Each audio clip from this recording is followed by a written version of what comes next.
Seed germination starts with imbibition when the seed takes in water from the soil.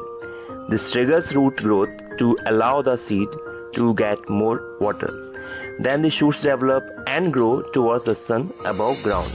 After the shoots reach the ground, leaves form, allowing the plant to harvest energy from the sun.